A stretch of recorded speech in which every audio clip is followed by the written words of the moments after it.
नमस्कार, सत श्री अकाल, आदाब। आज हमारे साथ कांग्रेस पार्टी के सीनियर कांग्रेसी लीडर और प्रवक्ता हिमाचल इंचार्ज सरदार प्रितपाल सिंह बलीवाल जी है। पहले तो उनका स्टूडियो में आने पर बहुत बहुत स्वागत करते हैं। बलीवाल जी, बहुत बहुत धन्यवाद जी, धन्यवाद। आज सबसे बड़ी ज़रूरत यह है कि जो मोदी गवर्नमेंट पिछले जब से 6 साल से सत्ता में आई है, उसका मेन टारगेट यही रहा कि किसी न किसी ढंग से मिनॉरिटी को टारगेट किया जाए, चाहे वो सिख कम्युनिटी है, चाहे मुसलमान कम्युनिटी है। इसी रूपरेखा को आगे बढ़ाते हुए उन्होंने अब ये क्या शुरू किया कि जितने भी सरकारी इदारे हैं उनको धीरे धीरे बेचना शुरू कर दिया। लेकिन अब जो उनका लेटेस्ट टारगेट है, वो लेटेस्ट टारगेट है Punjab and Sind bank, bank of Maharashtra, Indian Overseas bank, और अभी 2 बैंक और भी आवाज़ आ रही है कि 2 बैंक और भी साथ में ले रहे हैं, जिसमें सेंट्रल बैंक ऑफ इंडिया और बैंक ऑफ इंडिया दोनों को लेकर बेचने की तैयारी कर रहे हैं। बड़ी हैरानी की बात है कि पिछले 60-70 साल से देश के लोगों ने, देशवासियों ने मेहनत करके जो प्रॉपर्टी, जो सरमाया देश के लिए खड़ा किया है, मोदी गवर्नमेंट जो स्वदेशी का नारा देके कई सालों से डोल पीट रही है और आज की डेट में हर चीज़ बेचने पे आमादा हो गई है। लेकिन पंजाब एंड सिंध बैंक के साथ सिख कम्युनिटी की जो इमोशनल टच है वो है। तो मैं बलीवाल साहब जी आपसे ये पूछना पहले चाहूँगा कि ऐसी क्या ज़रूरत पड़ गई कि जो ब्रांचें 2 थी 1947 में, 47 में जो 2 ब्रांचें उन्होंने मेहनत करके आज 2000 ब्रांचें बनाई, हज़ारों और लाखों लोगों को रोज़गार दिया। ऐसी कौन सी गवर्नमेंट की मजबूरी आ गई कि उसको भी बेचना पड़ा? देखो, पहले तो आपके व्यूअर्स को नमस्कार, सत श्री अकाल, आदाब। जो आज मंदी का दौर चल रहा है, हिंदुस्तान संकट में है। हम चाहे वो चाइना की तरफ से ले लीजिए, नेपाल की तरफ से ले लीजिए, पाकिस्तान की तरफ से ले लीजिए, बांग्लादेश की तरफ से ले लीजिए, म्यांमार की तरफ से ले लीजिए, श्रीलंका की तरफ से ले लीजिए, और उसके बाद कोरोना महामारी से ले लीजिए। सारी तरफ से हिंदुस्तान एक त्रासदी के रूप में फंसा हुआ है, जिससे निकलना जो इस टाइम की सरकार है, केंद्र सरकार, वो नामुमकिन जाप है। इसलिए वो ऐसे उल्टे सीधे फैसले ले रही है, जिस पे सबसे पहला मैं या पंजाब एंड सिंध बैंक की बात कर रहे हो कि इन्होंने तो 23 PSUs पहले ही, जो जब से मोदी जी आए हैं, चाहे वो LIC थी, एयर इंडिया थी, BSNL थी, इन सबको बेचने का एक मन बना लिया था। एयर इंडिया पे जो कमेंट आया था, हिंदुस्तान के रेलवे मंत्री हैं पीयूष गोयल जी, कहते अगर मैं केंद्र में मंत्री ना होता तो एयर इंडिया को खरीदने वाला पहला आदमी मैं होता। और आप अगर इन लोगों की सोच ही ये है कि जो PSUs हैं वो एक प्रॉफिटेबिलिटी है, अपना भारत पेट्रोलियम लिमिटेड है वो प्रॉफिटेबिलिटी में था, बट वो सारी चीज़ों को अंबानी और अंदानी को ये बेचना चाहते हैं, ये मानसिकता है। और उससे आगे चलें, जो आपको याद होगा पिछले दिनी NRC का बहुत शोर पड़ा, CAA का शोर मचा। उसमें बेसिकली ये है कि जो मिनॉरिटी कम्युनिटी है, ये उन कम्युनिटीज़ को ख़त्म करना चाहते हैं हिंदुस्तान से। और ये पहले हिंदू राष्ट्र की बात कर रहे थे, अभी आपके नॉलेज में होगा कि हिंदुस्तान जब भी सुप्रीम कोर्ट में फटकार लगी है कि भारत और इंडिया में डिफ्रेंशिएट करना चाहते हैं, उसका बेसिक रीज़न ये है कि हिंदुस्तान को ये हिंदू राष्ट्र बनाना चाहते हैं। 1 नेशन 1 लैंग्वेज की बात करते हैं। अब इसमें आप पंजाब एंड सिंध बैंक पे आपने सवाल पूछा, ये 1908 में आई है, होंद में आई है। हमारे गुरुधाम है, हरमंदर साहब में इसकी अरदास हुई है। हमारे इसके बड़े ऊंचे विद्वान थे भाई वीर सिंह, तरलोचन सिंह जी, सुंदर सिंह जी, उन्होंने इसकी नींव रखी तब।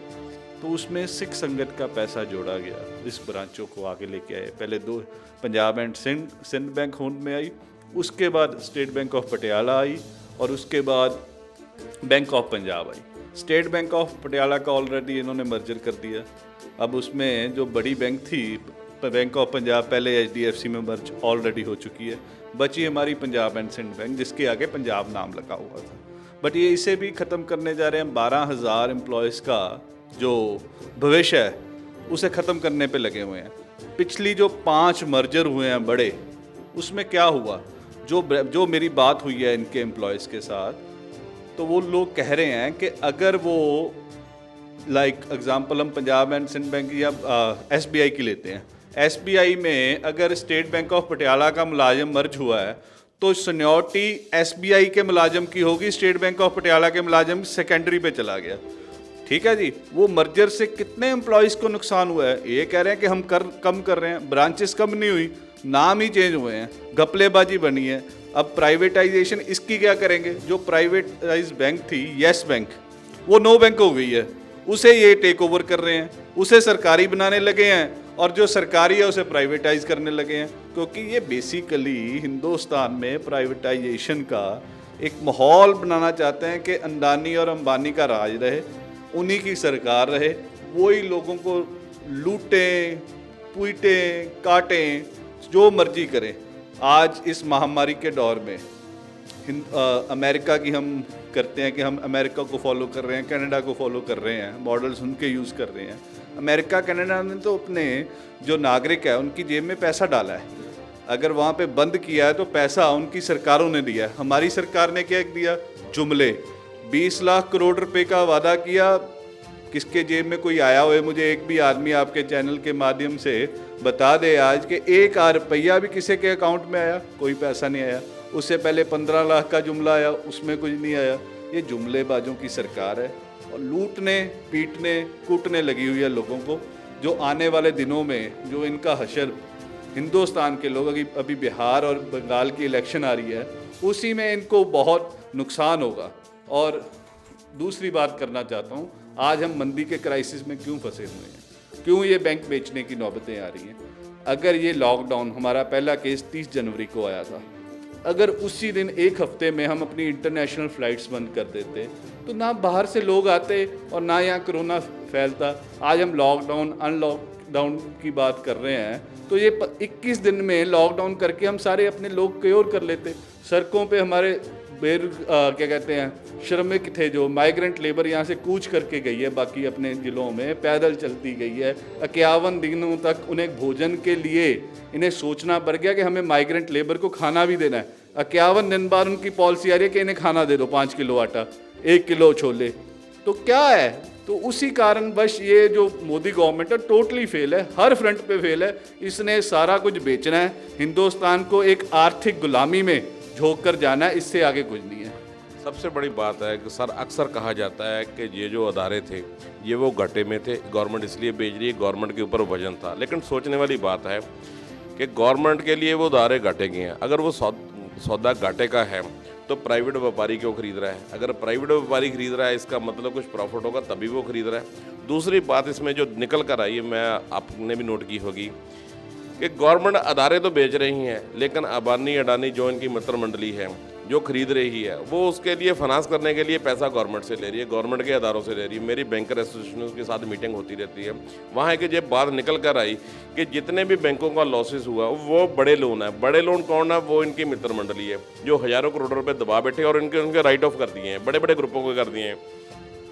मान लीजिए किसी ने 5 करोड़ या 10 करोड़ रुपए बैंक से लोन लिया, अगर वो 5 करोड़ रुपए लेता तो उसकी 10 से 15 करोड़ रुपए की प्रॉपर्टी बैंक के पास पड़ी होती है और बैंक उससे रिकवर कर लेता है, ऐसा कोई बात नहीं होता है। लेकिन जितने बड़े ग्रुप हैं उन्हीं के राइट ऑफ होते हैं। मेरी बात हुई जोशी साहब से, बात हुई जो कि ऑल इंडिया बैंकर एसोसिएशन के ऑफिसर के प्रेसिडेंट हैं, तो मैंने पूछा जोशी साहब कि इसकी प्रॉफिट में कैसे प्रॉफिट है? कहते हैं जी आप किसी भी बैंक का प्रॉफिट निकाल के देखिए, ग्रॉस प्रॉफिट में कभी बैंक लॉस में नहीं। बैंक का हमेशा जब भी लॉस जाएगा जब गवर्नमेंट धक्का करेगी, गवर्नमेंट कहेगी कि इन लोगों के लोन माफ़ कर दिए, रेट ऑफ कर दिए। और पिछले 5-6 साल से बैंकों को यही काम दिया गया कि बैंकों के लोगों के बैड लोन है उनको राइट ऑफ किया जाए, वो लेकिन छोटे आदमी के नहीं, बड़े आदमी को जिनके हज़ारों करोड़ रुपये हैं। तो उसके कारण ये प्रॉब्लम क्रिएट हो रही है। बैंक एम्प्लॉइज तो पूरी ड्यूटी दे रहा है सुबह से लेकर शाम तक।